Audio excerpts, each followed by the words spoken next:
Hi there. In today's video, I'm going to show you how to fix Hamster Kombat not opening problems. Let's get started.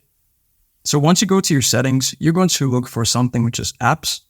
So after clicking on apps, you're going to click on apps again. And you're going to go to the search bar where it says search apps, and you're going to search for Telegram. So there it is. Now what you want to do is look for something which says storage. So you want to press on that.